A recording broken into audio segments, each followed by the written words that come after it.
Welcome to a brand spanking new episode of Who Do You Think You Are? An exploration into how our thoughts, beliefs, and feelings create our reality. My name is Lastia Cahoot and I'm your host. I'm joined by my co-host on this show and in life, Glenn Sheridan. Every episode, we're joined by a special guest who inspires us to consider not only what we think, but how we think and how that thinking impacts our life experience. It's time to get this conscious conversation started as we ask today's guest, who do you think you are? Welcome to another episode of Who Do You Think You Are? My name is Lastia. I am your host. And once again, as always, my co-host in life and on this show is Mr. Glenn Sheridan. Hello, everyone. And with us today, we have another super special guest, which I have been waiting for, 3 or 4 months to talk with her because she's been so busy. I've been so busy. Our schedules, have not coincided. And so today is finally the day. Yay! And I'm super excited because the last time we talked was during her Reconnect Now online summit, which happened in August. And so we had a great discussion. And even though it was only about half an hour, I feel like we got so much jam-packed in there. And I was just thinking, oh my gosh, we could have just kept talking for hours, which is kind of what I heard from a lot of the other speakers when I tuned in and listened to all of these amazing, fabulous speakers that she ended up interviewing for her series. So I'm really excited because I know the conversation is just going to flow. So a little bit about this person today. She is a transition coach, guide, and teacher. And I know that she is in some huge transitions herself these days. She writes here in her bio, when you have followed the script or plan, whether the plan is yours, society's, your parents, your spouse's, or whomever's, you find yourself sitting in angst because you are so unfulfilled or because your life blew up from some unexpected event. It can be very helpful to have a guide to help you navigate the next steps.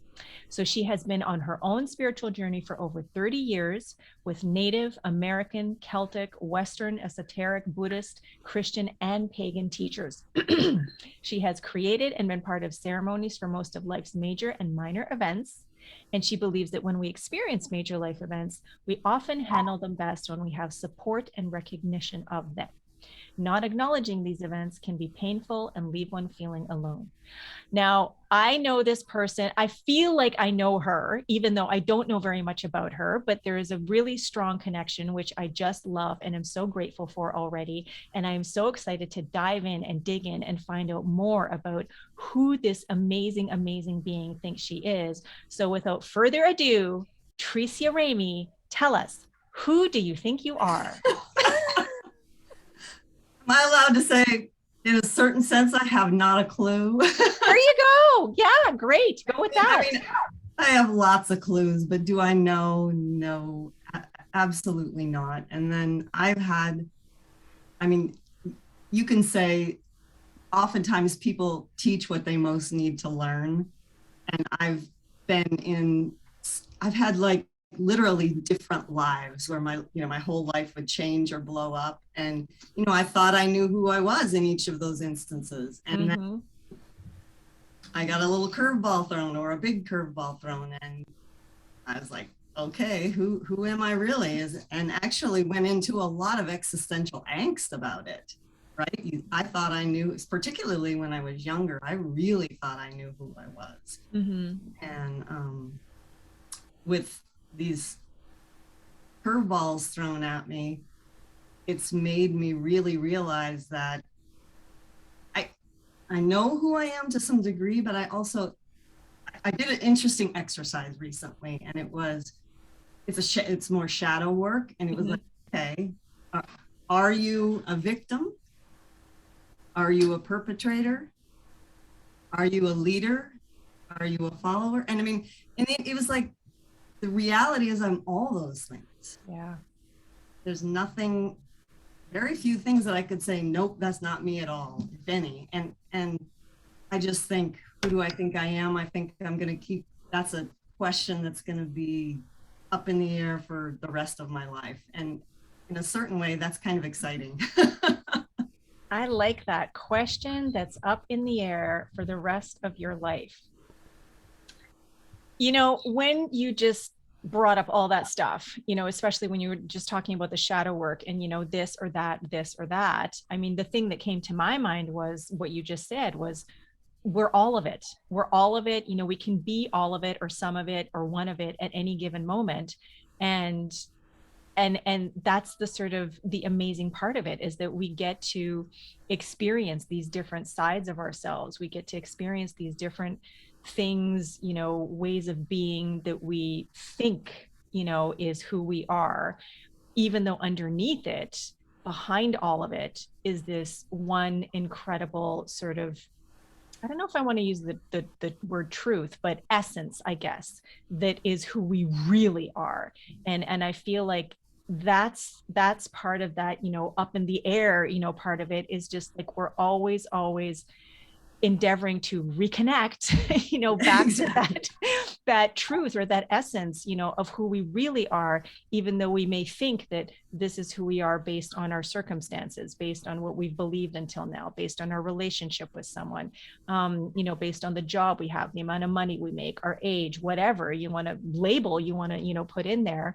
But there's always opportunity to dive into another level, another layer, another aspect, another archetype, another question, another mystery, you know, whatever it is, because it's just ongoing, ever evolving, constantly changing. So yeah, so tell, you know, you just finished up, and I know that you took a little bit of time off afterwards as well, but you've still been busy. Tell us about this Reconnect Now summit that took place, and what that was like for you, because there were at least 20 different interviews that you did with different people from different walks of life, all coaching, guiding, empowering, enlightening, doing their thing to you know, make the world a better place and allow folks to reconnect with each other and themselves. So talk to us about that experience for you. Well, it was really motivated by this passion that I've had for many years about ceremony. And ceremony for me was really a way to, well, what I found was that in my major events in my life, I didn't have the acknowledgement and the support for things, for these major events. Like I'll say, for example, so I had a miscarriage, and it literally was never like nothing happened. Mm-hmm. And then not long after that, I got pregnant again and ended up about midway through the pregnancy. I had to, well, I didn't have to, this was my choice of terminating the pregnancy because the baby had a non-survivable birth defect. Mm-hmm. And I ended up creating a ceremony for myself and with my spouse and my kid and one or two other friends. But it was just very, literally nobody wanted to talk about these things. Nobody wanted really anything to do with it. It was completely taboo. Mm-hmm. And I know I'm a little bit roundabout on your question, but I No, not at all. I felt so alone. And it really, that was the last straw in a bunch of things that had happened, that I eventually sunk into quite a deep depression that lasted for quite a long time. And it just seemed like to me, if I would have had more connection and people would have acknowledged and talked to me and helped me, just even it was okay to talk about, I don't think it would, the depression would have lasted as long. I don't think that it would have been quite as severe as it was. So that really motivated me to be like, we really need to have support and connection with our community, with our friends, with our family, and that people don't feel so afraid to deal with these. Sometimes they're not all bad, sometimes really good, and they still don't, things don't get acknowledged. And so that's how this whole reconnection happened, because for me, that ceremony is about the person, whoever we're doing the ceremony for, connecting with themselves, but it's also about the community and family and friends holding that person and holding that space and acknowledging that there's this major shift in your life. You go from being a teenager to an adult. You go from being a single person to a married person. You go from being, a maiden to a mother. There's just so many different things, or, a young person to a man. And I just feel like we are not connected in that way. And then lastly, I let myself get to a point in that depression where I felt abandoned by the divine. Mm-hmm. That's a connection that I needed so badly. So I mean, I craved that, and yet I was there. I was stuck in this feeling abandoned by the divine in the depression. And so the reconnection, I'm giving you a big long story about why reconnection is important to me, and that is that I just feel like there's so many times when people can get lost and feel disconnected and alone. And so this whole COVID thing really brought up, oh my gosh, here we are super isolated. We can't leave our houses. We can't hug anyone. There's just so many can'ts, and the opportunity to feel alone and abandoned. Mm-hmm. And unfortunately, when I started the whole thing, I felt like we were coming out of the pandemic and the lockdowns and all that stuff. And now we've kind of gone backwards in that. But that was my motivation, that people reconnecting with other people, that's the obvious one. But what's the reconnection? Like you said, so many different ways. I was so excited to talk to so many people in this summit, because they all had such different, I had tapping people, I had people working with, eating. I mean, you name, like you were saying, I had so many different modalities, I guess, for helping people reconnect. And it was, I personally, I felt like I got so much talking to everyone. No doubt. So how it was amazing. And also I'd never done anything like that. And I got a lot of self-confidence, like, oh, I can put this summit on. This is amazing. This is something that I don't know. I just got a lot of self-confidence out of it. So long answer to a short question. No, that's great. And I mean, in there are so many different things that we could unpack, so many conversations that I feel are happening simultaneously. So, which to choose.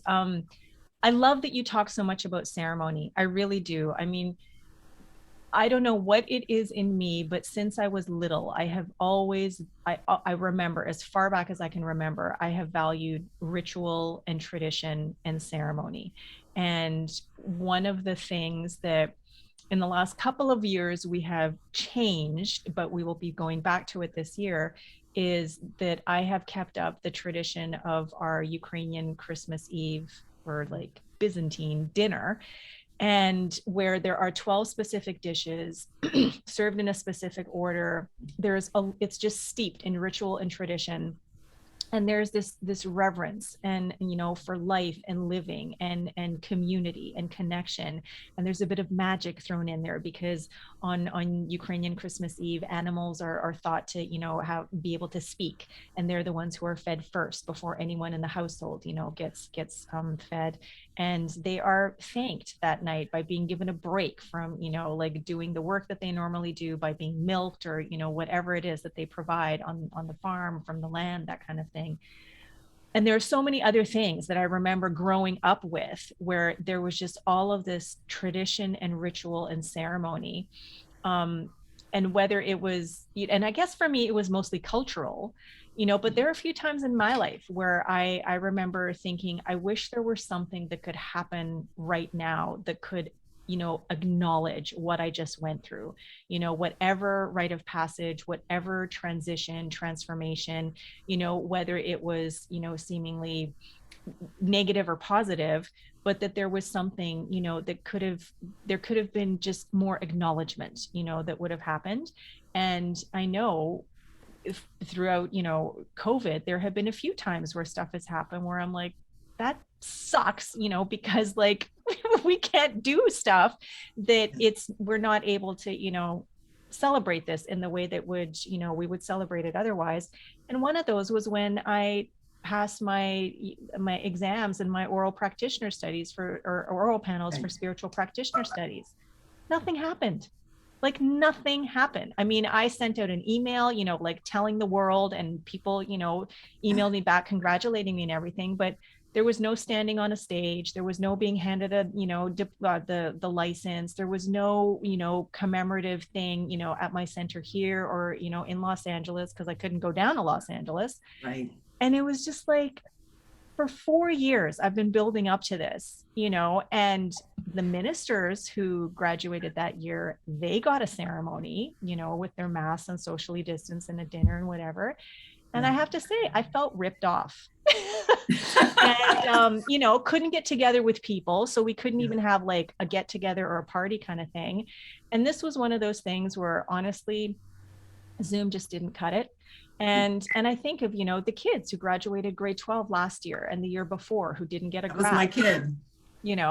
And even this year, like our Milana, she's graduating this year, and they don't know what's going to happen yet. She's on the grad exec and she's planning and she's all excited, and people have chosen their dresses and themes and fundraisers and all that kind of stuff, but they have no idea yet, as to whether or not it's going to be an in-person thing, if it's going to be a mixed thing, if it's going to be Zoom, if they're going to do this drive-by parade that, they, I think, didn't do last year, but have in the past. So there's all this, again, up in the air, going on. But, going back earlier in the conversation, when you talked about having a miscarriage, I had a miscarriage, before we had Milana, and it was pretty early on. And I just thought, gonna brush it off kind of thing. And I was amazed at how impactful it was and how emotional an experience it was for me. Because I didn't think that would happen. And so there was a part of me that just sort of, it was like, it's not something that's talked about. I mean, it happens, that specific thing. A lot of women miscarry, more than people know, because it's not talked about, that openly.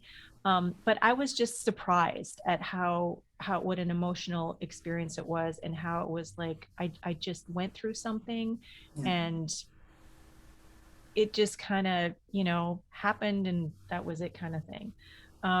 So this idea of ceremony, I think is so important for that connection to just the cycle of life, where we are in it. And when you talk about, how ultimately you felt disconnected or abandoned, by the divine.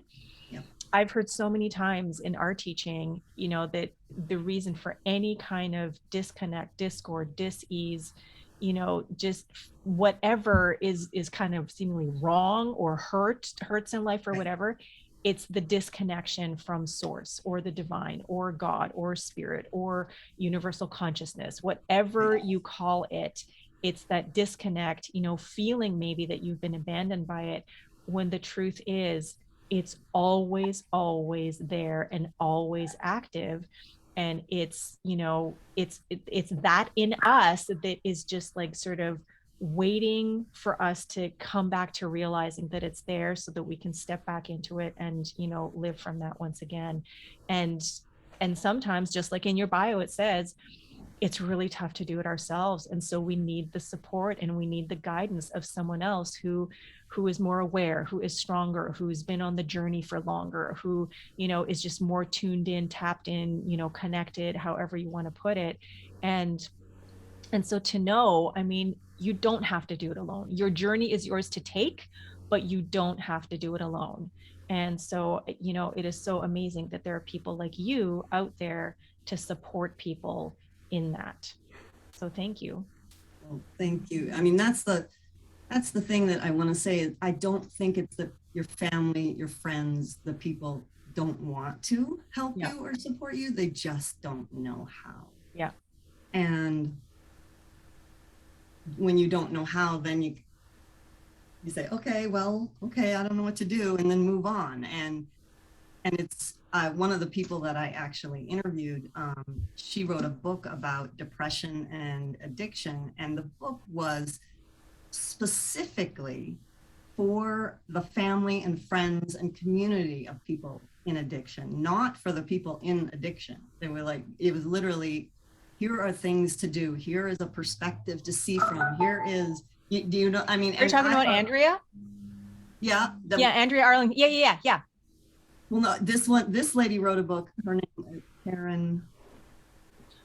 Karen Gibbs, and she that she's in Australia, but it's like Andrea, but yes. Okay. And specifically, that's just for the people, those around you.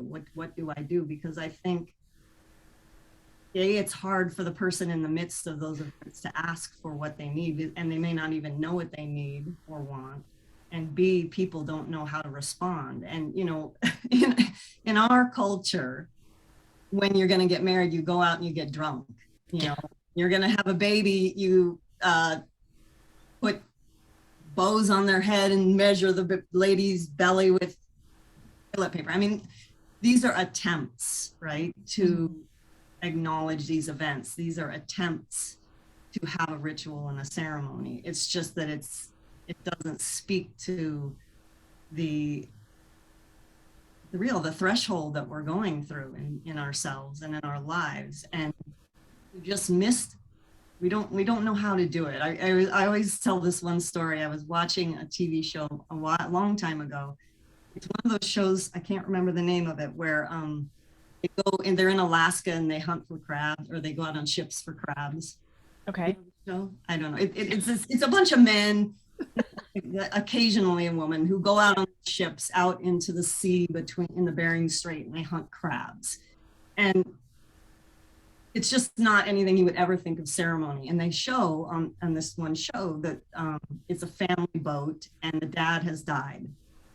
And the dad is buried up on a cliff, and the boat goes by, and they decide, we need to do something to honor dad. And they light off all these firecrackers and fireworks. I mean, and they drink, beer. And it's just, to me, what that symbolized was there is really a yearning in people to have these acknowledgements. There is really a yearning. I mean, even by these tough guys who are going out, they had that yearning, and they made that happen. And I just think that that's fabulous when people do it. And I think that people don't realize that they can do it, that it really, or that they can have help doing it, or that there's people out, the people and ways to do these things. And I watched, when I watched that show, I just laughed my head off, because I was like, they're totally doing a ceremony. These crazy guys. And I just loved it. But I think we do have a yearning for those kind of things. It just reminded me, it's kind of, related, but, a slightly different, tangent. But as you were talking about that, it reminded me of when Milana and I were driving across Northern Ontario as we were making our way from Toronto to Victoria when we were moving here. And Glenn didn't meet us until Winnipeg, because he stayed behind for his niece's wedding. And driving around Lake Superior has got to be one of the most extraordinary experiences I've ever had. I mean, it took us 3 days we did it slowly, but it took us 3 days to drive around that lake. And it was just picture perfect weather all along. The nature was just such a bizarre combination of rocks that look like and cliffs that look like they should have had like evergreens all over them, but they had deciduous trees all over them. The lake looked so massive it could have been the ocean.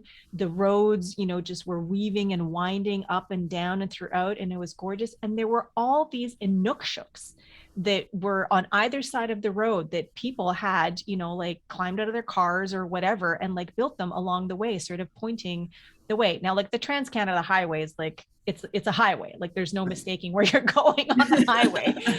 But there were all of these things pointing the way, like guiding. And so at one point, Milana and I were like, let's build our own. And so there was this just like, like it's something we got to do. We felt called to do it. So we parked on the side of the road and we got out and he picked a bunch of rocks. She built hers, I built mine. And we left our Inukshuk's, on there to help guide other people along their way, along their journey, kind of thing. And so not only was it us sort of guiding, but it was us being connected to everybody else who had been along that highway and had participated in this ceremony, whether it was Yeah. spontaneous like it was for us, or it was something that was planned. But it was such a neat thing to do. And it just, we had to do it. Like, there was no, it was just like, it's like, here we are doing it, kind of thing. It was fun, and it was kind of scary too, because there isn't a lot of room to pull off Mm. safely. But we did it anyway, and it was wonderful. So thank you for just sparking, that Yeah. memory. That was such a nice thing. That entire trip was fantastic. um But you oh. followed that yearning inside of you. Yeah, yeah, yeah, Fabulous. for sure. Honey Bunch, is there anything that you wanted to chime in with here? Yeah. So a couple of days ago, we had in Canada. Um, it's complicated. It's the federal level. It's a national holiday. Um, September 30th, every uh, from now on. It was the first time it was honored federally, but not every province has made it a statutory holiday yet. And it's the National Day for Truth and Reconciliation for First Nations people, Mhm. to basically honor the the history and the cultural impact and the presence of First Nation people, Inuit, Métis. So basically, the thing that most Canadians for most of their lives, I guess, had sort of just put off to the side. Like, you're saying there's a certain tendency to do that. Like, I don't know what to do, so I'm putting that over Right. there. So, each community had different ways of celebrating and honoring that. So the thing started about 5 years ago. There's this thing called Orange Shirt Day, which I won't get into the story but about it. But so this is the one of the designs. It's kind of a Coast Gorgeous. Salish Mhm. design, and then the slogan is "Every child matters," right? So Mm. it so yesterday I went down to the center of town in Victoria here, and it was a very emotional day actually. So the majority of the people there, well, I guess about it was sort of a third would have been native from Mhm. various communities up island and closer to where we are, and there was some speaking, there was some dancing, there were politicians that showed up and did their part and whatever. But just the emotional impact of just listening to people talk about their, their experience in surviving the residential schools that Mhm. they and their families had been put in, or their brothers and sisters or their parents, and that whole thing of like being forced to not acknowledge your own culture and language, like that severing, that separation. It's just like it, like you can't sit and listen to that and feel it without like starting to break down a bit, right? So yeah, it was it was something else, and it's just like the newspaper they put in like the 94 recommendations that the Truth and Reconciliation Commission came up with. Uh, it's close to 10 years ago now, I guess, but um, and it's a lot to take in. Like it's very specific, and it's very like all encompassing in terms of like the different aspects of how the culture of say Canada hasn't been clicking with the various First Nations communities, right? Because what was done to people was just kind of unforgivable, but yet you're in this whole thing of like truth and reconciliation, similar to what they did in South Africa, right? Right. You have to talk, you have to communicate, right?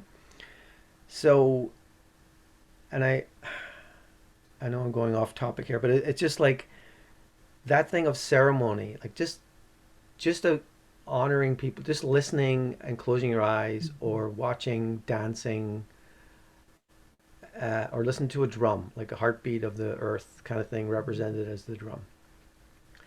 It's so like if you're at all in tune with who you are, you'll find your groove in it, and you'll find your way to like at least be who you are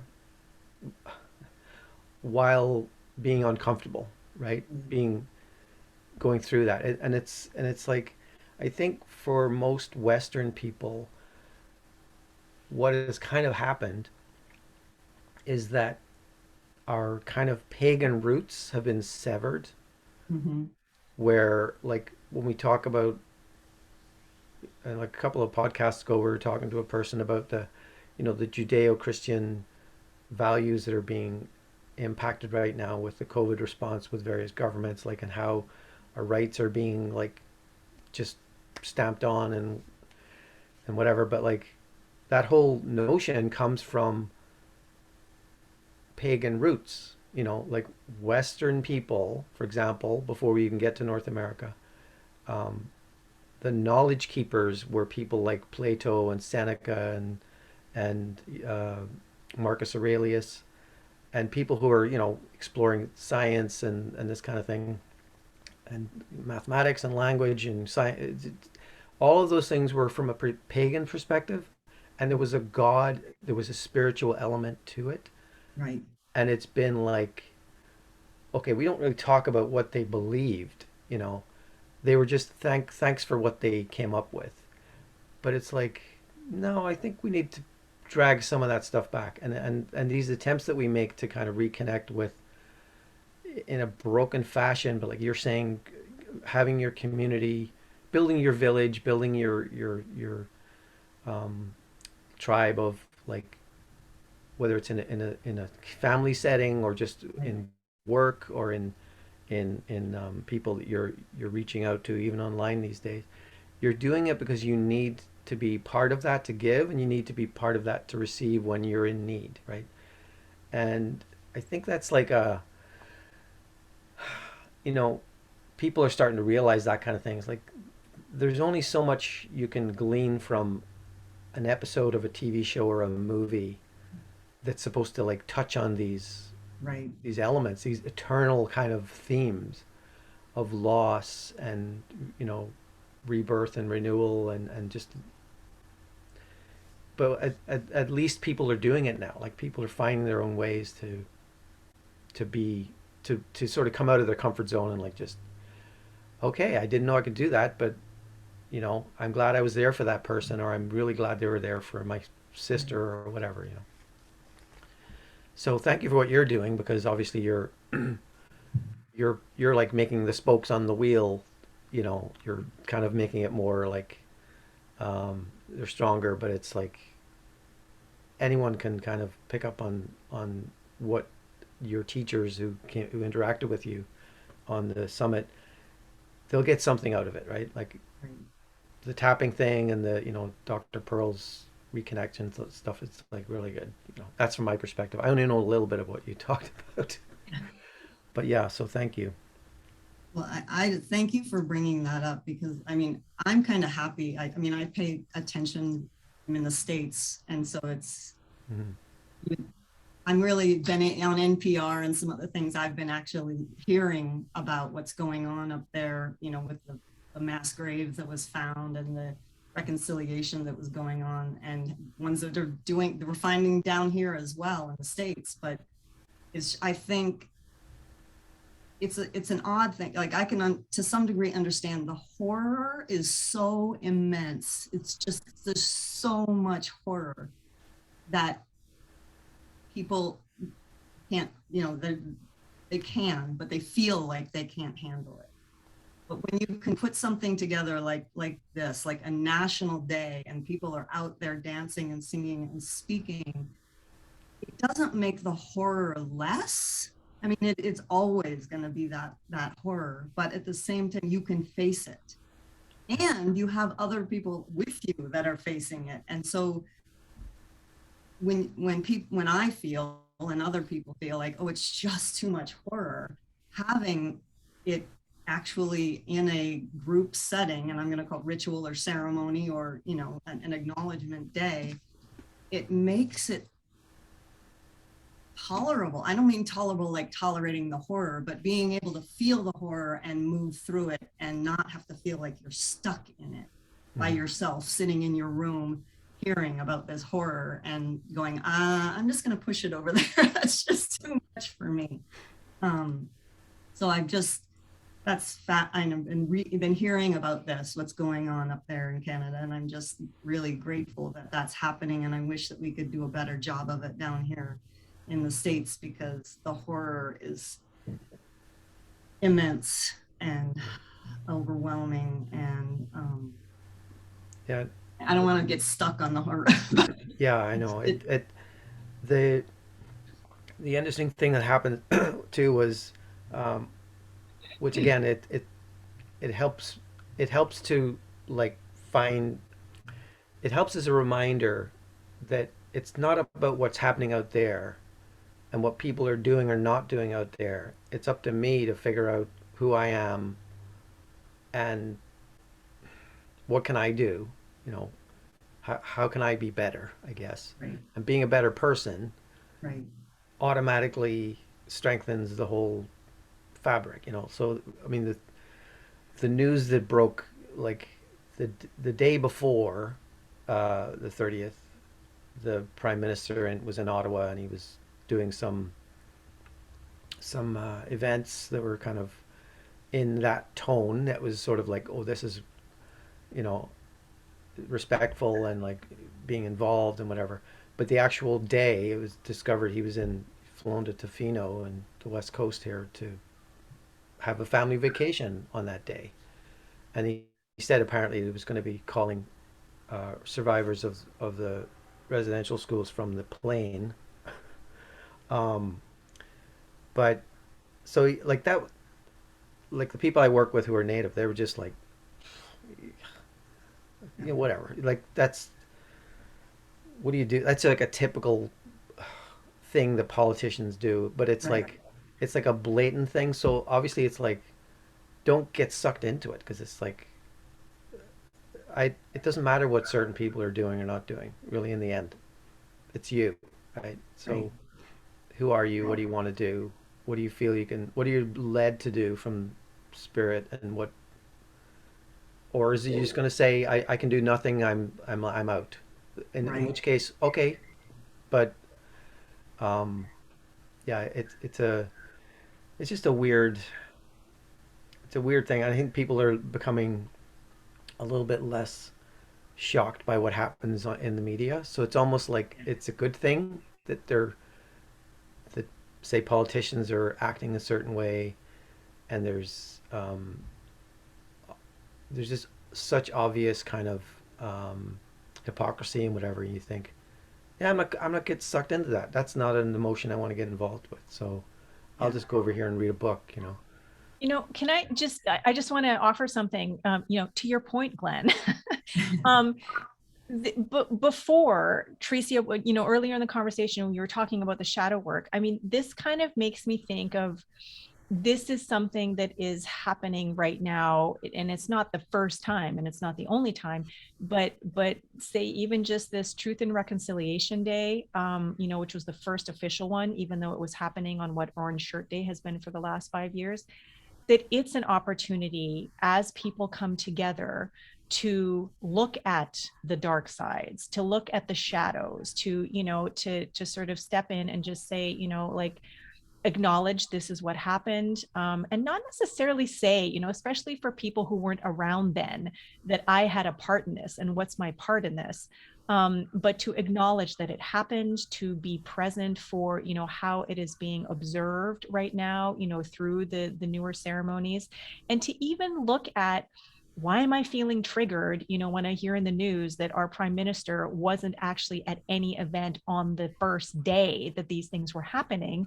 What does that mean? You know, why am I feeling the way I'm feeling?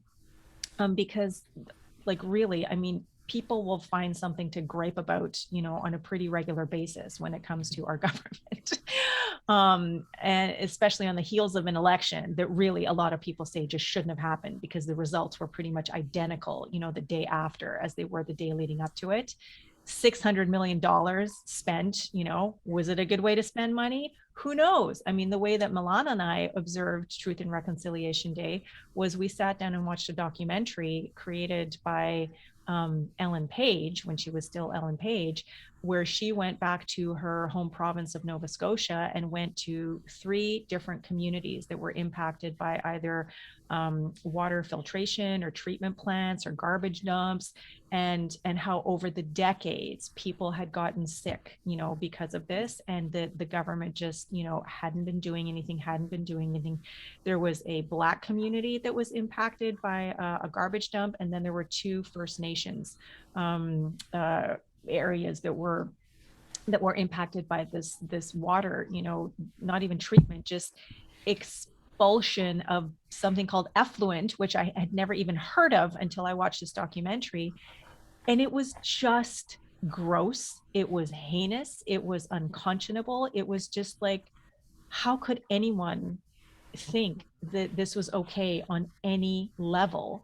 And to hear that this one town that wanted just to have clean drinking water, out of a new well that wasn't contaminated with stuff from the dump that had been put there, however many decades earlier, all the well was going to cost was $10,000. And they had been petitioning and petitioning and petitioning for this. And I know this was a provincial thing, but then to hear that an election that really didn't need to take place, used up $600 million, like clean drinking water for a community, an election that didn't need to happen, and that there are, First Nations reserves and other places in Canada where people don't have clean drinking water, just makes my blood boil, blows my mind. And it's like, where are the priorities? So, all of that, kind of to tie it back to that, all of these, are opportunities for us to sort of visit, the shadow side and the underbelly, of what a lot of people think is just like maybe happy-go-lucky Canada, where, it's a salad of different cultures and everybody gets along kind of thing. We don't have the kind of gun violence here that happens in the United States. Racism and social issues are different here, experienced differently than they are in the United States. But there's still stuff, like there are atrocities. There's are things that are being acknowledged and are being observed, and celebrated isn't exactly the right word, but in the case of Truth and Reconciliation Day, being observed, and there is ceremony around it. And I think, at least speaking for myself, that it is a way to connect people, from something that was this like horrible thing that happened, for over 100 years, to bring it to light and to have new meaning, and new value come out of it, rather than just it was a horror and it remains a horror forever and ever and ever kind of thing. To just give something new, like something new is birthed, out of that ceremony. So lots to take in from that, and lots to learn from that, and just like Glenn said, ultimately about ourselves. That's what I was going to come back. There's levels, right? You can have the global level, you can have the country level, you can have that. But what I like to challenge down to is what you were saying. Why am I being triggered? Or for me, how does it change me? How does it inform me? How does it shift my perspective? Because hopefully once you can understand that within yourself, then you can take that out to the next level in your family, and take that out to the next level in your community. But until, I'm going to say Americans, because I've been in this culture, our penchant to refuse to look inside ourselves is so problematic, because you can sit and whine and complain about the bigger stuff, but you have to really come down. You have to know who you are to some degree. Who do you think you are? Because you have to know, what are your values? What is important to you? And being a part of these kind of rituals, like recently I took part in a, I guess they called it a manhood initiation. I was a 24-year-old young man. And I took part in this initiation for him, adulthood, manhood initiation. And, you know, it was about him, right? Or it would, like we're saying, it's about the First Nations people. However, being a part of that brought up a lot for me.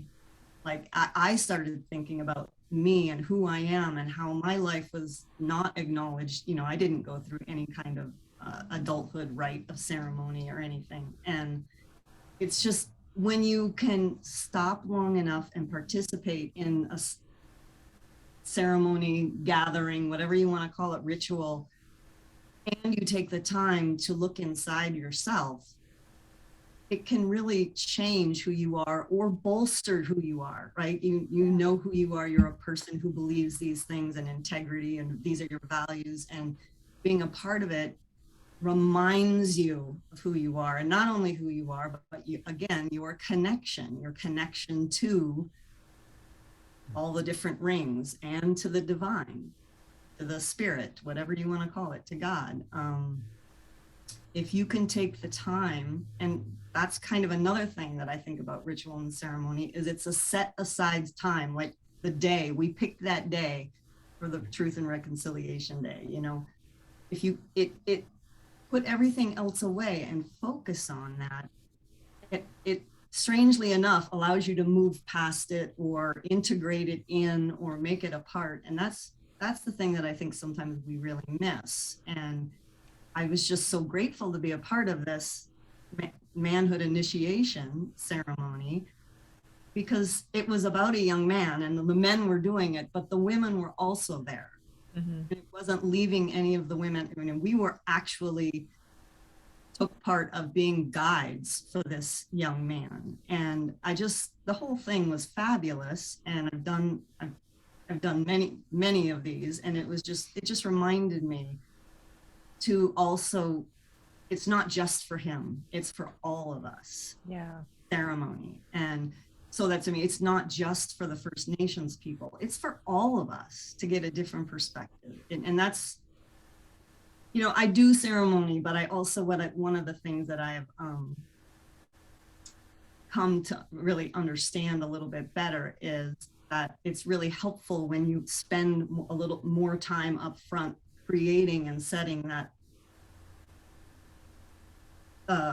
helping the person that you're doing it for, getting them ready for the ceremony, and then also at the other side to integrate whatever happened in that ceremony.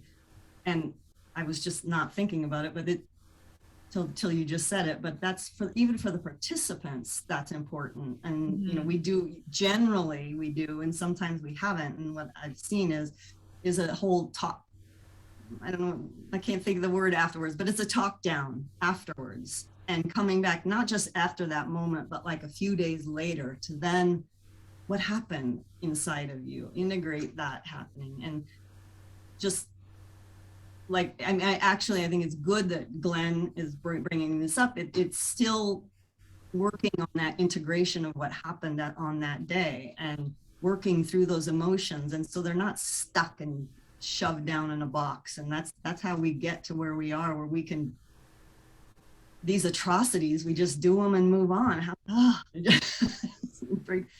laughing about it, but it really breaks my heart. I mean, honestly, I get really moved and upset by some of these things, but I'm so grateful that I'm able to take part in things like this young man's manhood initiation ceremony. Something he will always remember, and very few people in this culture get to experience. Mm-hmm. Anyway, that was off on a really weird Well, you guys keep talking about tangents, but this is just the way the conversation's bubbling up, right? So I think, well, actually, I use the word tangent too. What you were just talking about reminded me, well, of a few things really, but one of the things that Milana and I did when she was 12 and we still lived in Toronto at the time, there was an event for young girls who were moving sort of, you know, from girls to tweens, sort of like in between, the being a teenager and a young girl. And so it was called G Day. And right now, I can't remember what the G stands for, maybe girl. And it was an entire day devoted to these young girls, sort of, it was, I think, 11, I guess 10, 11, 12 years old. So no, she wouldn't have been 12. She would have been 10, 11, 12 years old. And it was just all about that sort of transition kind of period of moving from little girl to teenager, what happens, to the body in society, in your family. And for most of the day, even though the girls were there with their champions, the girls had activities on their own, and the champions had activities that were geared towards them. And then at the end, I mean, we could hear, the girls dancing and singing and talking and being in groups and whatever, throughout the day. But at the end, what happened was, I can't remember what song was playing, but there was a song that was playing.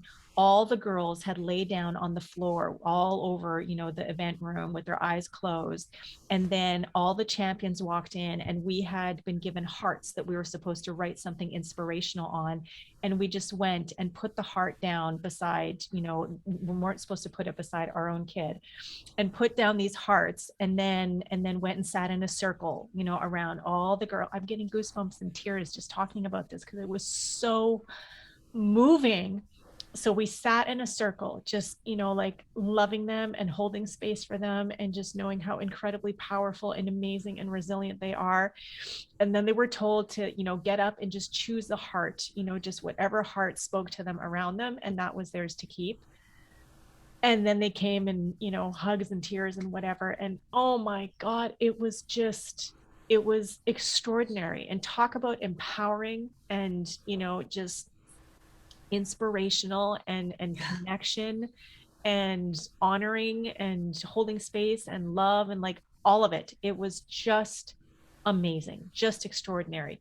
And so Milana walked away with, a book that she, took a picture with the author because she was so excited, and a whole bunch of materials and stuff like that.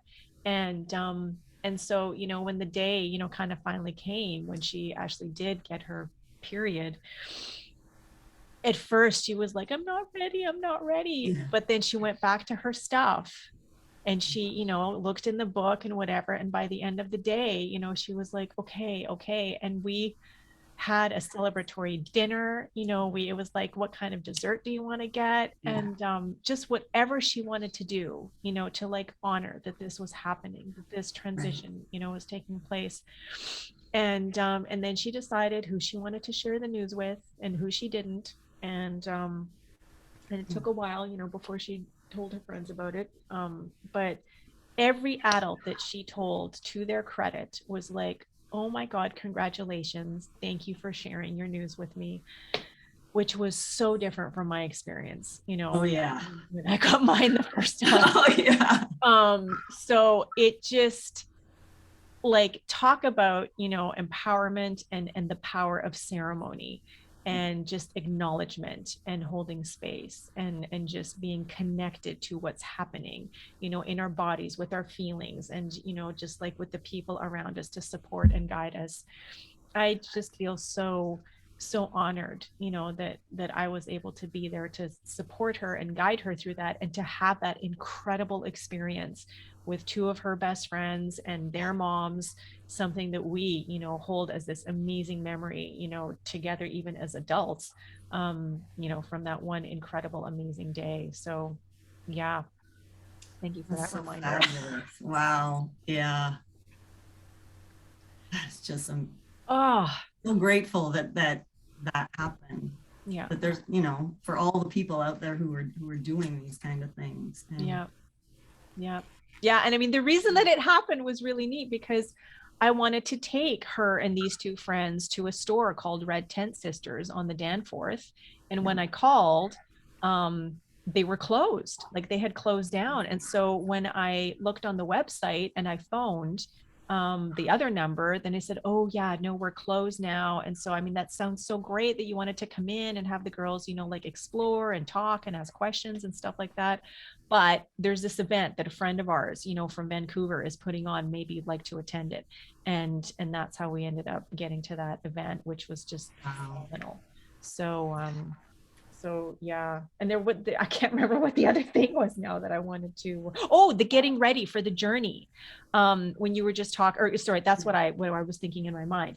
The getting ready part. How yeah, sometimes we just sort of like dive into something without sort of preparing for it, and it made me think of, you know, you're going off on a journey. So yeah, getting ready for the journey can also like be, you know, part of that incredible ceremony and ritual and whatever. I mean, chances are when you travel, like actually physically travel somewhere, you pack a suitcase, you think about what you're putting in the suitcase, you book your ticket, you get your boarding pass, or, you know, however it is, like there's stuff that you do leading up to the actual, you know, event, if you will, or ceremony or whatever it is.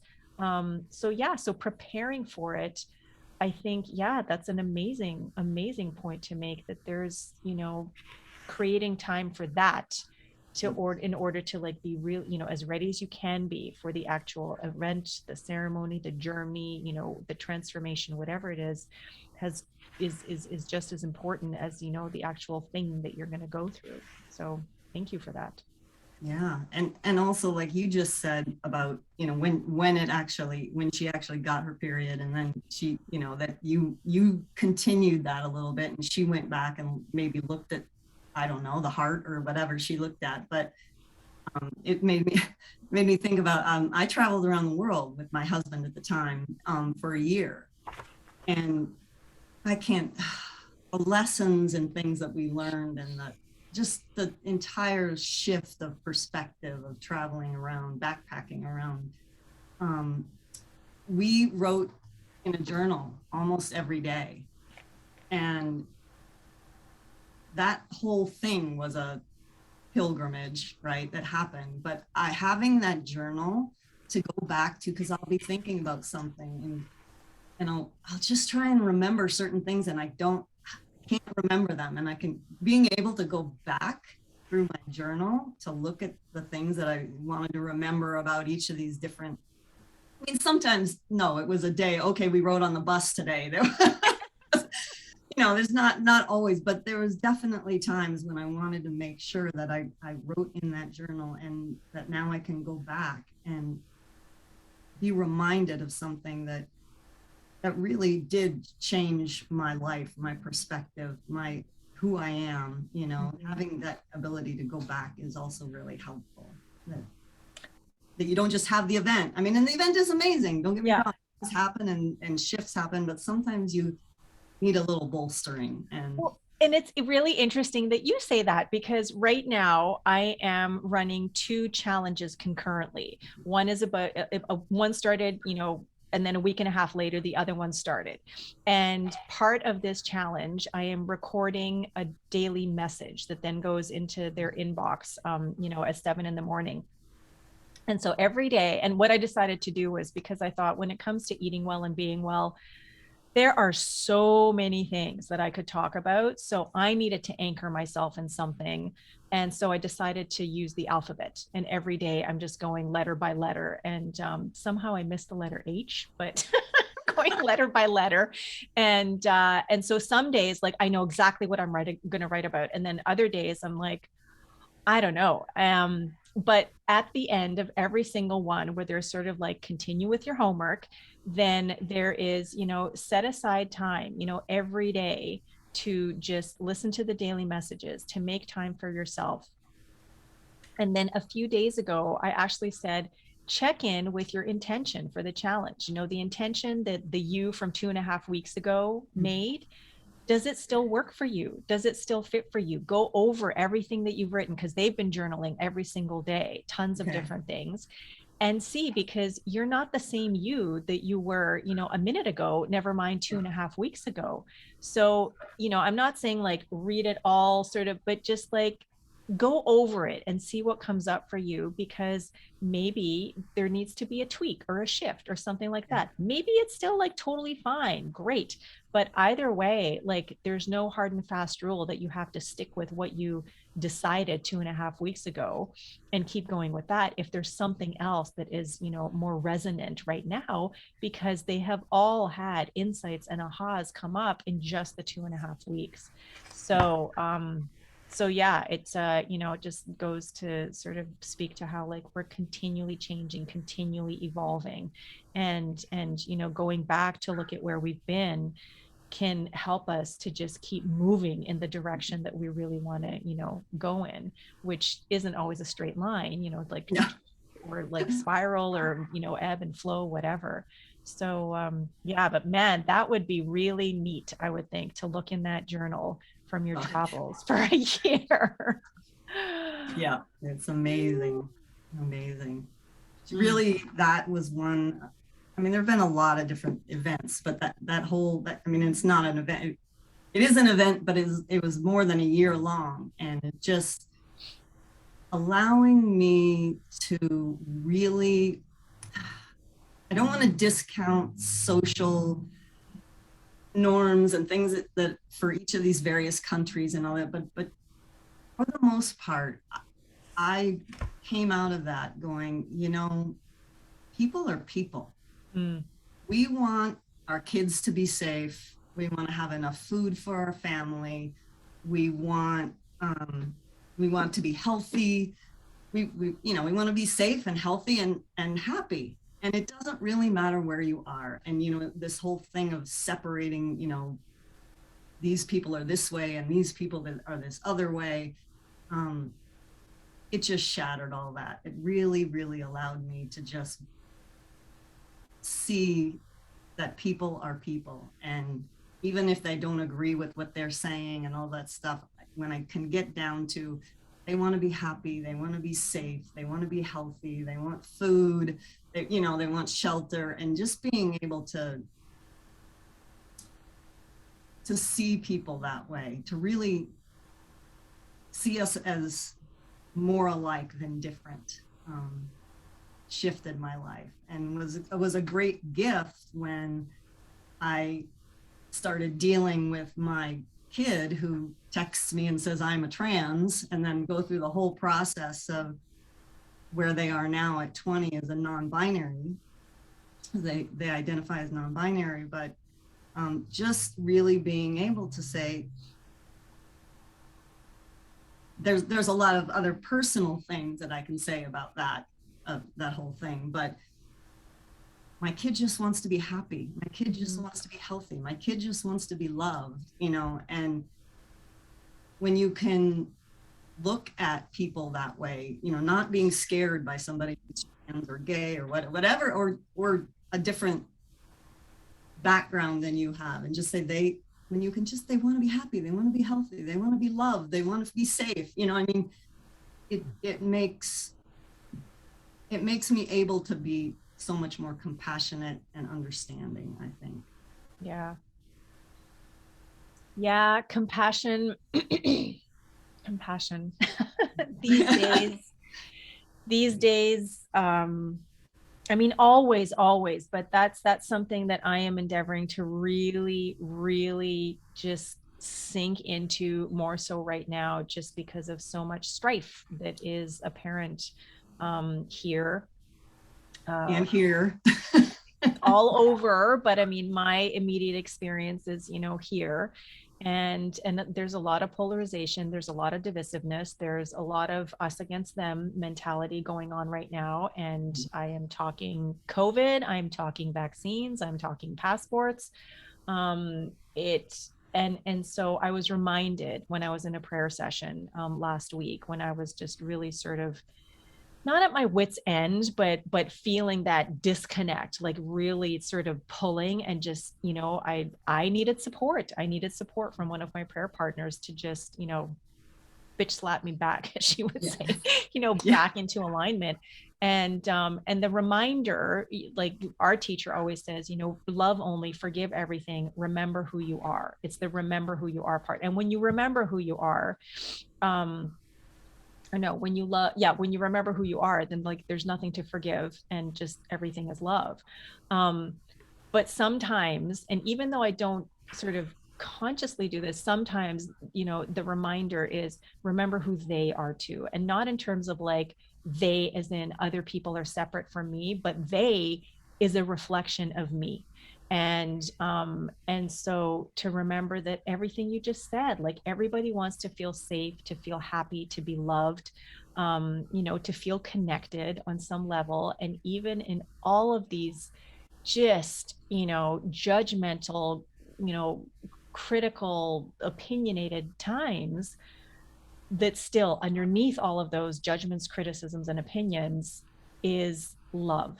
And no matter what people are saying to me, no matter what people are trying to convince me to do or disagreeing with or demanding or whatever, I just keep endeavoring to listen. I will keep questioning, because I think that's just as important. But listening and just like really endeavoring to just be immersed in compassion and knowing that we don't have to agree. That's totally okay.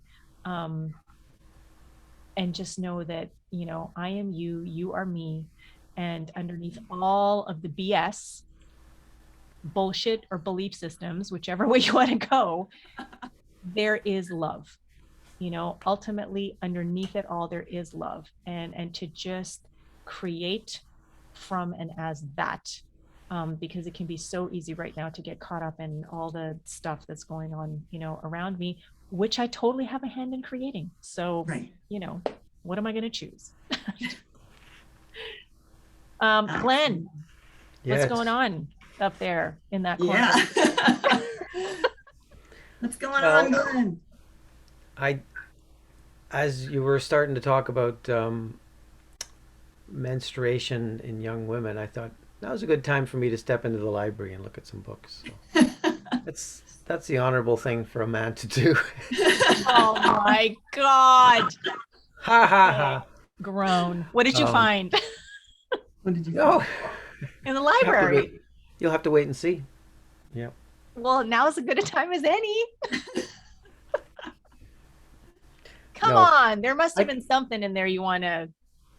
I can't. Well, I can't weave it all together and just make have it make sense. The thing is, when you're looking for something like that, and within 2 minutes of you thinking, "Oh, I know what I'm looking for," and the conversation has moved on to something else, and then you have Yeah, to yeah. pull it back into 7 minutes ago. You said, and then you led into this, and here's what my thought was, and I had to go and look for the right quote, and here we go.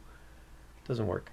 Um, Okay, Trying well, to and just stay, like you're go. trying to stay in the flow, right, Glenn? You're just in the flow. Let's yeah, Well, so it's this is like a tributary or yeah, something. there Just, you no, I'm just conducting the conversation and then trusting. All the conductor at one point just goes like this, and then nods the head, and it still you're good. flows, right? So yeah. Wow, that was no answer at all. I know. I don't know, like filibustering or something. If we were in Well, the House of Commons, I don't. Yeah. what's going on for you, Glenn? What's going on? Wow. Way to be a mirror. Yeah, I don't know what. Okay, what was the last thing you were talking about? So, and again, we're like over an hour and a half in, so Oh, it's yeah.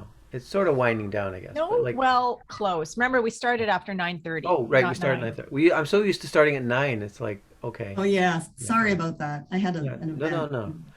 no. No, I think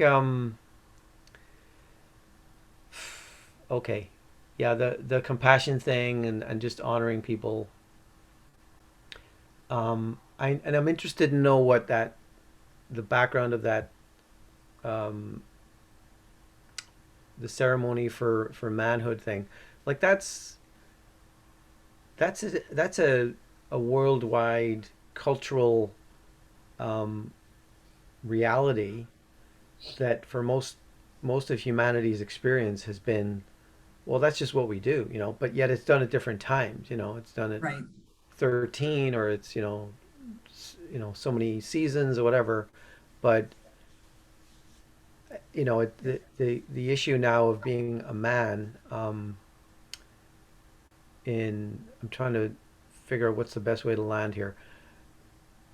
The speaking about stuff even can be very uncomfortable, and it's seen as being a kind of overly dominant from a masculine perspective when it deviates from the normal, the current normal accepted conversation.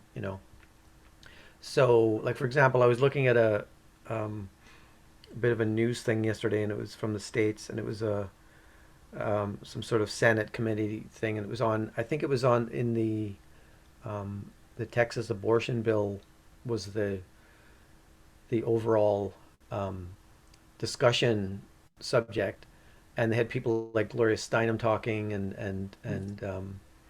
some of the um, Democrat squad kind of voices. But at one point, there was a black senator, who started talking about like the need for. I mean, in his case, he was saying the black male community has to step up and be responsible for their families. And he gave statistics, and it was just like it was interesting to hear. There were voices that kept cutting in, trying to stop him from speaking, and just saying like what he thought was the responsible thing to point out is that, look, you know, abortion is one aspect, birth control, and family cohesion for him was like the obvious thing that was being not talked about. Mm. And I thought, this is interesting, because he spoke for like 5 or 6 minutes, I think, and he was just like, look, um, it doesn't help the community when there are no fathers around. Like, Right. for the longest time, that was such a no-brainer. But there were structures in place that you could argue, I guess, that, well, those norms at the time when men were around to raise their families with the women and the mothers in the families, um, there would have been elements of those communities that were, or those sort of political realities that would have been seen as toxic or whatever. But the current thing is, look, it's 2021. We've had X years of things not working out so well for, say, the African American community in particular, and I guess the working class, the poorer classes in general. Like, if men aren't around, there's immediately an imbalance. As in, if there's not a sort of at least like a two-parent scenario, then there will be things out of whack, right? So then you'll have the state raising the children, for example. You'll have teachers being the parent. Um, you'll have police officers. You'll have people stepping in to fill the void that, for a lot of people, is, as I said, it's a no-brainer. It shouldn't exist as a problem. Like, but how do you encourage, as you pointed out, this manhood ceremony thing? How do you encourage um, going back to that, at least attempting that balance of like, look, you're here as part of a community, and you need to acknowledge there's strength in that, and there's there's an opportunity to step into um, like the idea of integrity and honor. Like, that's kind of fallen by the wayside a bit, because now I think people have looked to the media portrayal of what's needed, and they look too much to the institutions and government to solve problems, instead of like saying, look, at the end of the day, governments are made up of people, and Right. they're voted in, and they're like, money is given through taxes and whatever, but like, really, it still happens at a level of people getting up in the morning and making decisions. And if you keep ignoring the decisions or putting them off, then you're not going to have your best outcomes, I guess. You're going to have this kind of, well, we'll just have to put up with it because that's reality kind of vibe going on. And really, that's not good enough. Like I think, you know, at least in indigenous cultures, you have still that accepted um, idea of there's balance. You know, yes, there are aunties and uncles, and the concept of what a sibling is going to be different than what the Western one is. But like, at least there's that thing of, look, we have to have the feminine and masculine to kind of guide children and to help ourselves, help each other as adults, as reminders and as mentors and teachers and that kind of thing. Yeah. Yeah. So maybe, It's really good that what you're talking about. I mean, that's one of the things I didn't really put in, but I work with the masculine and the feminine, basically. One of the groups I work with, they talk about the sacred marriage of the masculine and the feminine. And, you know, with the patriarchy and you know, the Me Too movement and all of the, you know, you can talk about all of these things, and then men get vilified or masculinity gets vilified and femininity is victimized. You know, there's just all those things that happen. And again, for me, it comes back to working with it within yourself and within your family. Like you're just exact, you know, the groups of time when you don't have that balance in yourself and in your family and in your community, everything gets whacked out. And I just say we got to come back to, and you know, here I am dealing with a kid who says, I said to my kid, you know, well, what does non-binary mean to you? That you choose neither or that you choose both? And my kid's answer was both, but not the both that I said, that they can choose neither, or they can choose both, or they can choose one. I mean, their answer was all of it. And it's very interesting to me that here's a kid at 17, 18, 19, 20 who's talking about that, saying, I don't want to have to pick. And don't get me, I was born feminine, and that's who I am, and I'm happy with that. And I don't think we all have to make those different things, but to have room for that and to celebrate and treat with reverence all of it, the feminine, the masculine. Like masculine can treat with reverence the feminine, feminine can treat with it. Just gets me going. It gets me really going. It's one of the things I really work with a lot. yeah. Yeah, I think again, to me, it's all reminders that like the more you focus on what's happening outside, the less helpful it is to you and everyone else, because you're I call it scraping the mirror, like trying to change the image by focusing on, because you keep giving your attention to what's outside of you Mm-hmm. and trying to alter reality from the outside in. And then I know that for some people it's going to be, you know, just madness. Sounds like madness. But if you can, like, for your child, it's like knowing who you are is primary. You know, identity is a big thing these days. Um, but it's still, in a way, it's kind of a trap, because you're still using the norms of others, or Mm-hmm. the suggested um, tools that have been sort of tried out for various scenarios, but it may not work for you. Like, maybe the best thing is just to go for a walk in the woods once a day, Yeah. or like be around animals, or, you know, something where it's like nature is just automatically Yeah.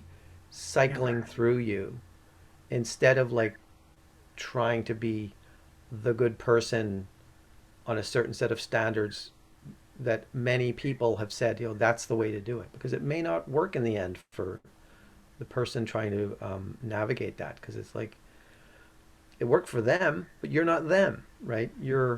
They may be a reflection of you, but you are, like, you got to do that closing your eyes and breathing and just settling back into who you are thing. And before I forget, like, the thing when I was mentioning about families and being responsible, like, my before last and I met, I was in another relationship, and I had a son with this person, and she had already had a daughter, so we had a sort of an instant family.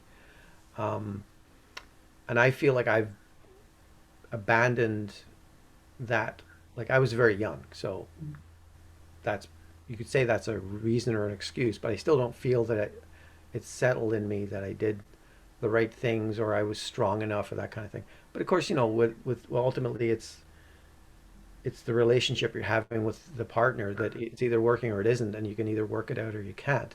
So I don't want to have that thing of, like, being the know-it-all who's saying, yeah, all men have to step up and stay in one relationship forever. Like, I'm not saying that, but you're yeah, I can only imagine what you're going through. It's like, even our daughter, who's 17, she's she was sort of saying to both of us last night, just exploring stuff, talking out about ideas of where she wants to be in a few years with her schooling options, like, and what, because of, you can't necessarily leave the province and go to another place and whatever. Kids are going through a lot these days, and it's, in some ways it's a lot more because it's so isolated in comparison to what was even 5 years ago, right? Yep. So bless them all, as far as I'm concerned, because they're amazing. Um, but yeah, it's okay, compassion. All right, we'll just stick with that. It's all about compassion.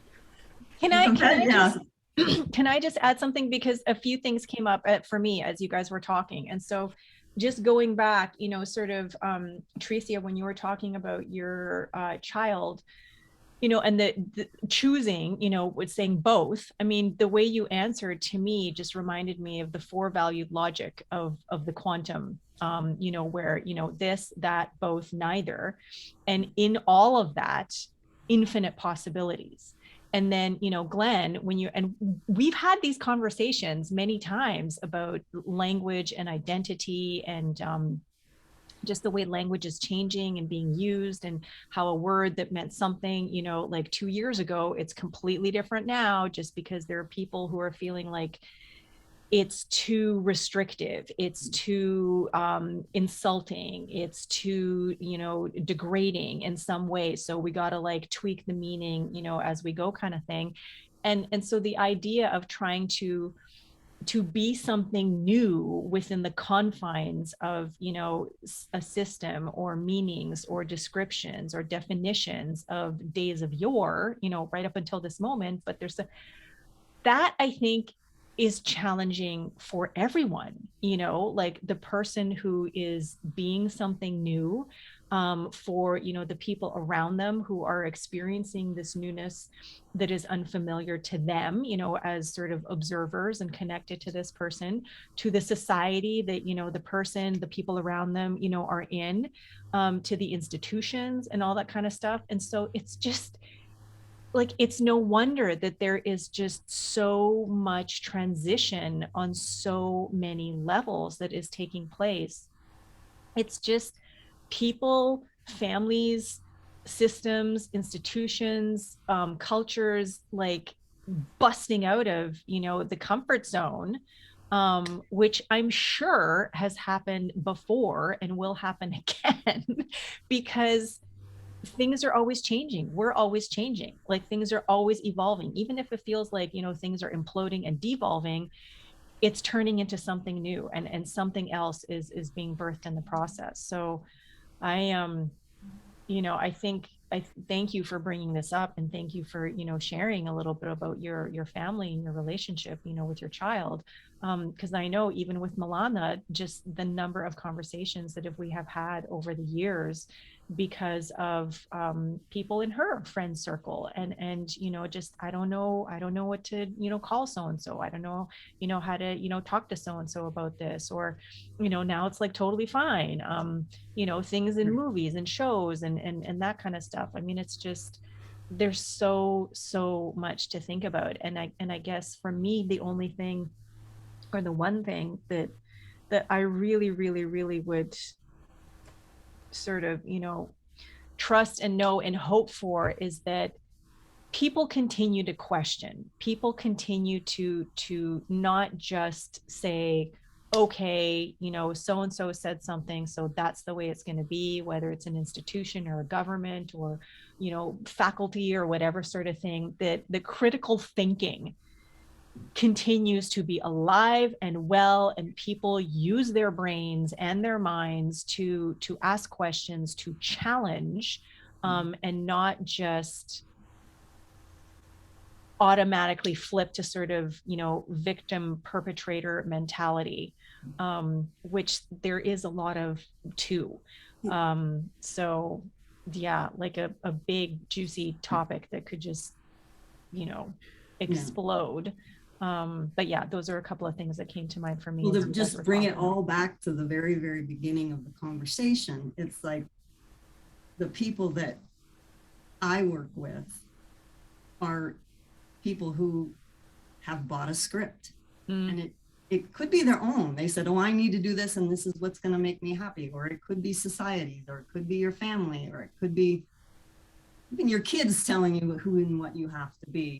Whoever it is, there's a script or a plan, and for whatever reason, either some event happened and it blows your world apart, or you did everything right and you're sitting there and you're saying, I'm supposed to be feeling good and fulfilled and I'm friggin' miserable. Mm-hmm. What is this all about? And that's what your question, that they actually question that. They say, I'm open to trying to figure out what it is. What's the script for me now? But based on the current situation, based on who I am now, based on who, my needs that are different than they were back when the original script got created, that whole thing. You have to be able to question yourself to adequately question the outer world. Like Glenn was saying earlier, like how can you can just sit there and complain or question the outer world. But when you start with yourself and question that script, or question what your, understanding your unhappiness or angst or trauma that's happened, whatever it happens to be, start with yourself and reimagine for yourself, so that you can reimagine for your family, so that you can reimagine for your community, so that you can reimagine for the planet. Anyway, that's all. That's my that's my spiel. Way to bring it all home. The word script there, I think is important. Like it's important to remember the idea of drama and like the narratives that are going on with drama, with various dramas. Like that victim, perpetrator, or persecutor. The other part of it, they call it in the Stephen Cartman, they call it the drama triangle, right? And there's the other part is rescuer. Right. So where are you here? Like, where are you playing this role or this role, or and the thing of like stepping back and seeing it as a drama is sometimes much more important than trying to figure out, am I being too much of a rescuer or an enabler? Am I playing the victim too much? Am I being harsh? Am I being the perpetrator?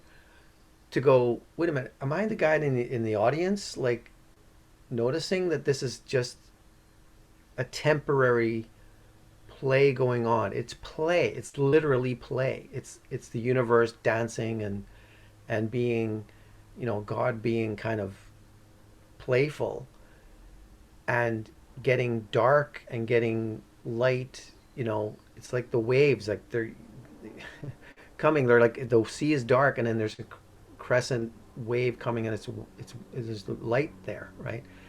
It's a temporary thing. That just remember that is important, and so yeah, the script thing is just like I don't particularly like the idea of playing doing the lines in someone else's story, or because you again it's always your own story going on primarily, and you're a bit player in other people's kind of dramas, right? Last is looking at the ceiling. It could be I have to answer to that one later. Um, so yeah, but but Thinking. to remember to remind especially younger people, or if someone's like in a spiraling into a negative space, it's just remind them. It's like, look, it's a temporary thing, as Lassia loves to point out. It came to pass. It's a there is a lightness to it, even if it seems very deep and heavy. Yeah. And you are, if there's a circle of your life, you are on this dot, but you could be anywhere on, and you're still the same, but you're just another manifestation of who you are, who God is in you, or whatever. So don't get too wrapped up in, you know, the dot on the circle that's is on the earth right now. It's not all of you. There's aspects of you, there's non-physical aspects of you that are just exploring probabilities always. Like it's always playing, coming into being, and then it collapses again, and so Did- what you're one of the practices that I've done, and love it when you're talking about exactly what you're talking about, that it's called concentric circles, and the main circle in the center is you in your in your feelings and all of and mhm. just be overwhelmed with all of it. And can you step one circle out? Can you just step out long enough to be able to um, speak to what those feelings and emotions are? Can you step that? And can you step out in another level? And can you talk how that fits in with a family story dynamic? And then can you step out and talk about in your society? And can you, it's the ability to have the different perspectives, right? The observer in a different Yeah, story, like and the observer can be different. It can be like within the family, within the community, and then eventually in this practice you get out to mythic. Mm. right. Mythic, when you can realize that what's happening right here in the center of your story is the same story that you can read about in Joseph Campbell's books, that's mythic, that have been going on for so long. And it does give you, I don't know, in a way it makes you feel less attached to your feelings, and at the same time it makes you feel completely apart, doing Yeah, this practice of these circles like you're talking about. That I love that when you yeah. brought The that up. the thing I'm the thing I heard yesterday was for the first time, and I haven't really studied Carl Jung, but I didn't realize that because he was heavily Christian in his background. Like his father and five uncles were Christian pastors or ministers, but like they were all kind of miserable, right? There was no joy, or like the idea of God being joyful. It's just like no. Um, but clearly he was a deeply spiritual man based on what I know of his writings and teachings. But this term came up of the God archetype. I had never heard this before. I got to check this out. Even that is like, what is the God archetype? Because archetypes to me are within the like the mythical, as you say, Yeah. storylines. But when Lassia was studying in her classes, Amin Goswami book, and they started talking about, love is an archetype. Um, but the idea of God archetype is like that's within each of us. That creator, creation essence is there too. So I don't know if Lassie has something to say about that, but was that an option in that class, or? You know what? It was very limited from his book, because I think there were only about 8 or something. I mean, love, truth, beauty, justice, wholeness, self. I can't remember. That was, but I mean, when we went into our groups, then we, also talked about, we just tried to, I mean, you could come up with almost anything, for as an archetype, and kind of, just like Treecia was saying, go out, out, out, out, out, and just like, it all ends up sort of, stemming from, those like 7 main, archetypes or stories, or whatever. Like even now, like, Glenn and I are starting our work on Maria Namath's The Energy of Money, and the very first chapter is the hero's journey. And so, yeah, but I mean, we also, when we went into our groups, it was after Dr. James gave us a list of, I don't know how many archetypes, like 30 or something. Goes, you can't talk about any of those or bring any of those up in your groups. You have to come up with new ones. Oh, wow. So there were, it was almost like a Myers-Briggs, test with just like so many possibilities. I mean, infinite possibilities, right? Yeah, but the God archetype, no, I think the closest would have been wholeness. I think out of what we, were talking about from Amit Goswami's book, that specific book. Okay. Well, I mean, that, like, I don't know. I one of the things that I love so much about talking to Lasya is that I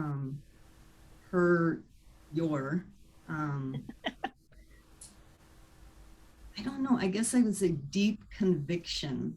When I hear you speak, what I feel is a deep conviction. And I'm going to put words in your mouth that might not be yours, but this is the way I hear it, is the divinity of each of us. Mm-hmm. And that we are it's the duality of life, right? We are the divine, and we are just a part of the, there's something bigger and greater, and we're both at the same time. Mm-hmm. And just your conviction about about most of the things you speak about is very, very attractive, because it's just a conviction of the beauty and divinity of our life. And I'm like, that's very attractive to me.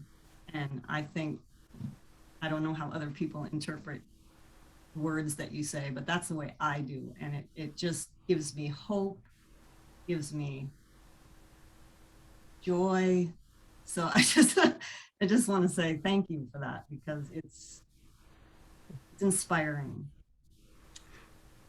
Wow. Well, thank you.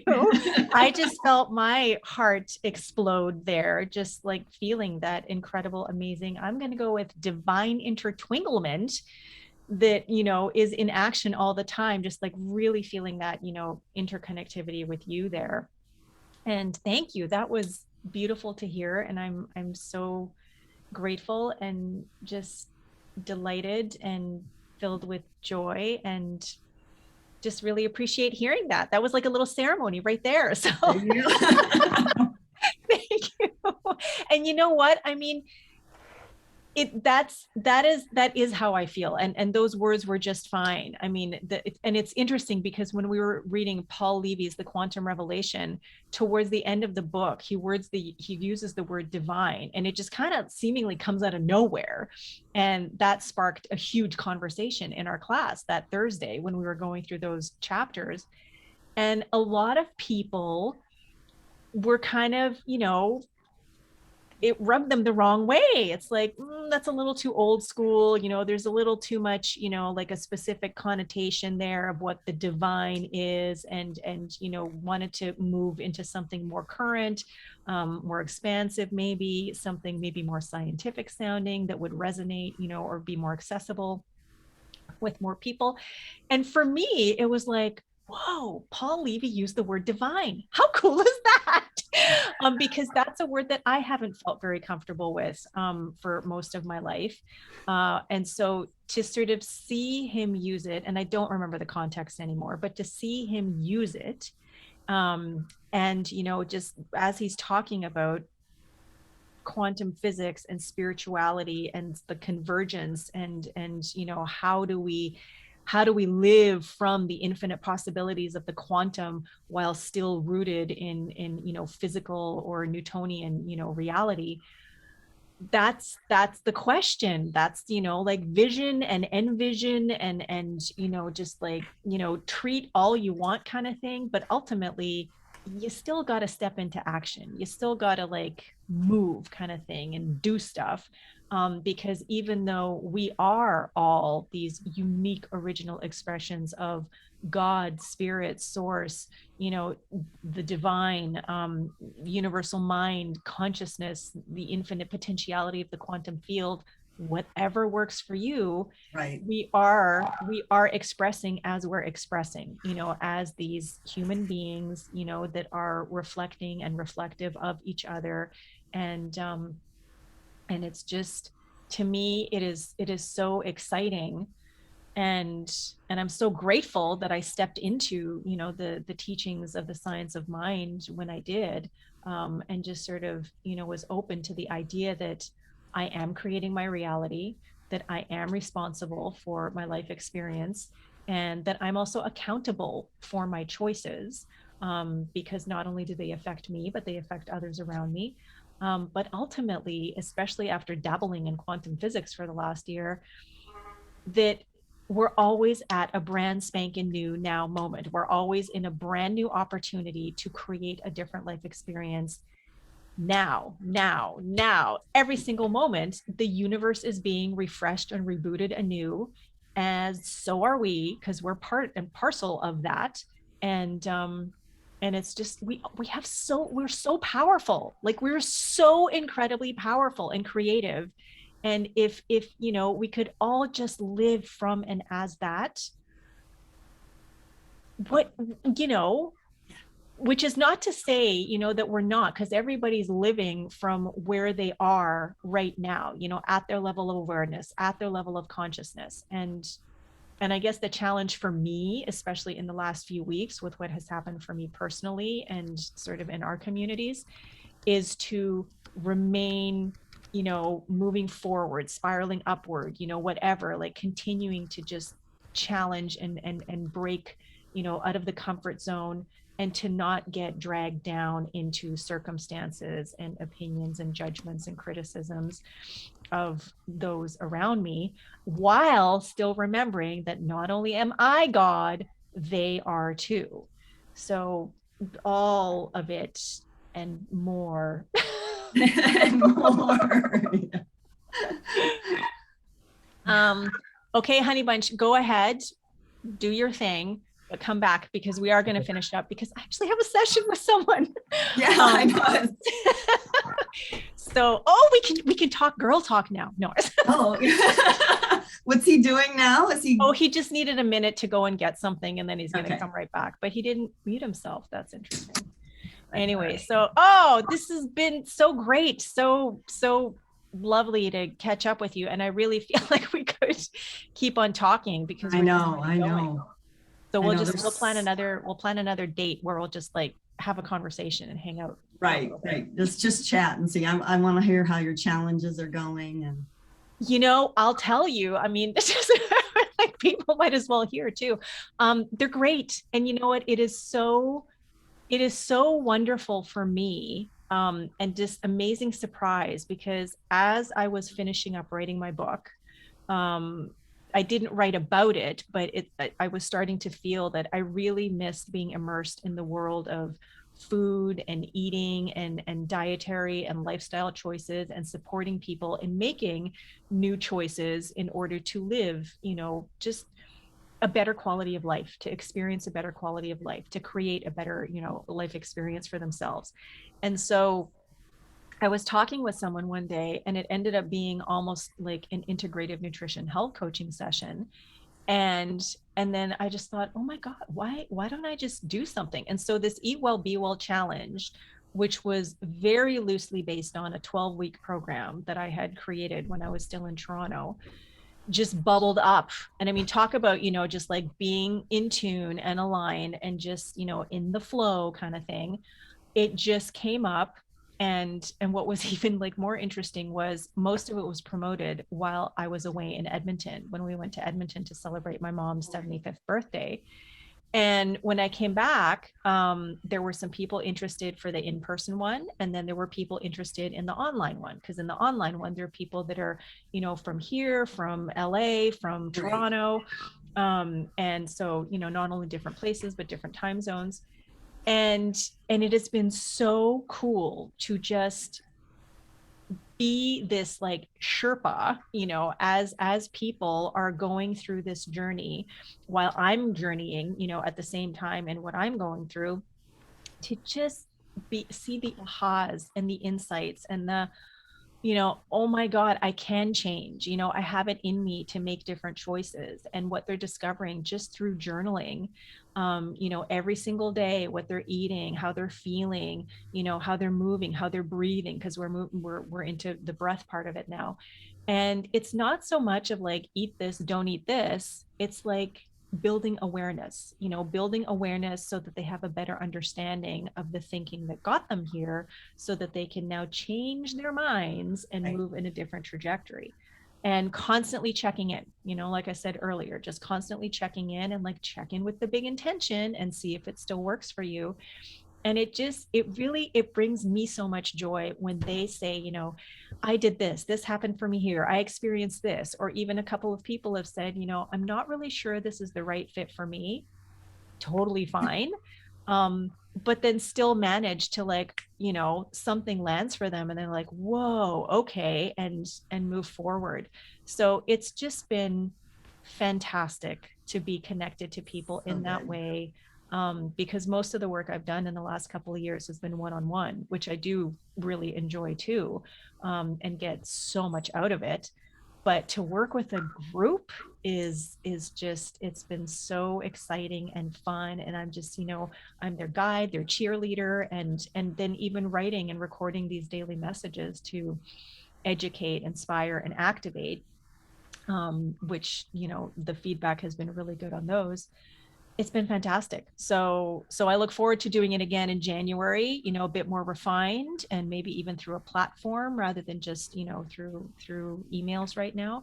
But it's been great, and it's been fantastic to be immersed in something like that, for 4 straight weeks.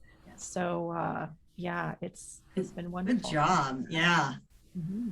Yeah. Nice. Okay, so Glenn is back, and we're going to move into the next segment of the show, the super rapid fire question round. Oh no, I didn't know there was more. Okay. Yeah. Just for a minute, Glenn is going to bombard you with questions, and then we just would love for you to answer them like as quickly as possible, right off the top of your head, no deep thinking, and it's just a fun way to get to know you a little bit better. And then I will do my best, but I'm telling you, I am an INTJ. That means I mull. I mull and mull. No mulling. So after that, Glenn will tell you what you've won. And one, once again, is air quotation marks, folks. So Mahoney, are you ready? And if you see me going like this, it means TikTok. Answer right now. All right, I will do my best. Andrea was our guest last week, and she started, this, and he's like, no, just quick, no thinking, come on. All right, Honey Bunch, on your mark, get set, go. Okay, do you sing in the car? Yes. Okay, how many tattoos do you have? 0. Which do you prefer, jazz or classical music? Classical. Would you rather have a magic wand or a time machine? Magic wand. Do you prefer funny friends or honest friends? Honest. Okay, local food or organic food? Oh, local. Okay, would you rather have a decent salary job or self-employment? Self-employment. Okay, do you prefer typing or handwriting? Oh, that's a handwriting. Tea or coffee? Coffee. Solitude or going to dinner parties? Solitude. Forgetting or forgiving? Forgiving. Music or books? Oh, that's a tough one. Oh, the music. Sweet or savory? That's another tough one. Savory. Ding, ding, ding, ding, ding. Wow. Oh, so many Well new done. questions. Right on. Okay, Those are Mahoney. tough, you know. I want to say both. Yeah. Oh, you know what? There have been a few people who have, chosen the both route. So you're We not alone we don't there. tell them that's an option till the end. Okay. All right. So, Honey Bunch, why don't you tell Treecia what she's won? Okay, what you have won in quotation marks from the book. Actually, it's not even him. It's Original Blessing by Matthew Fox. There's so many quotes in here, and a lot of them are by Meister Eckhart, who's writing in the 1300s, 1400s. Um, on the shoot. Oh yeah, on the idea of being everything happening all the time, as we talked about, Meister Eckhart said, I have often said that God is creating the entire universe fully and totally in this present now. Everything God created 6,000 years ago, and even previous to that, as he made the world, God creates now all at once. And another quote of his on the idea of compassion. He says, whatever God does, the first outburst is always compassion. Hmm. Passion first. I think that's what he was saying. Yeah. So, Lovely. thank you. Thank you. All right. Well, Treecia, if someone wanted to find out more about you, what you do, how to get in touch with you, where would they go? Well, they can mostly go to Facebook. You can Facebook Messenger me, Treecia Ramey. There's also the Reconnect Now on Facebook and Treecia Ramey on Facebook. And I'll give my email is treecia@treeciaramey.com. All right. We will put a slide up so that people have a visual on that too, those people who are watching. Oh, Reconnect wow. Now is easy. Reconnect Now, on Facebook is pretty darn easy. Okay. Well, thank you so much, Treecia. It was so fun reconnecting. It was. It really, like this, I think we did literally plan this like 3 or 4 months ago, like very early on. And then just so much stuff happened in between. So yay. And you got a chance to meet Glenn, which is fantastic. Yeah. Nice to meet you so much, Glenn and Lasia. Thank you so much. I just love, just, I don't know. I feel so much joy just from talking with you. Well, we all need more joy in our lives, right? Yeah, agreed. Okay, so I just want to say thank you, Honey Bunch, for co-steering the show and the ship. And thank you again to Treecia Ramey, who was our special guest today. And thank you to Just Universe for allowing us to live and breathe and play on the unceded lands of the Wasanich peoples. That was something that I forgot to mention at the beginning of the show. So thank you. We are so grateful. And thank you to every single individual who listened, who watched, however it is that you engaged with us. We are so grateful for your love and support. So we just say thank you once again, and stay tuned because soon there will be another episode of Who Do You Think You Are? So that's it for today. Bye for now. Bye, everyone. Thank you. Bye, Lasia. Bye. This has been an episode of Who Do You Think You Are? An exploration into how our thoughts, beliefs, and feelings create our reality. My name is Lasia Cahoot, and I have been your host. My co-host has been Glenn Sheridan. We'd like to thank the following for helping make this podcast a reality. Today's special guest, Treecia Ramey. Music, Vasco Lorenco copyright, 123rf.com. Background illustration, Sakma Staircase copyright, 123rf.com. For more information on this podcast and our Lasia Cahoot Soul Excavator, please visit www.lasiacahoot.com. If you like what you've heard, please like, subscribe, and let us know by leaving a comment. Thanks for tuning into Who Do You Think You Are?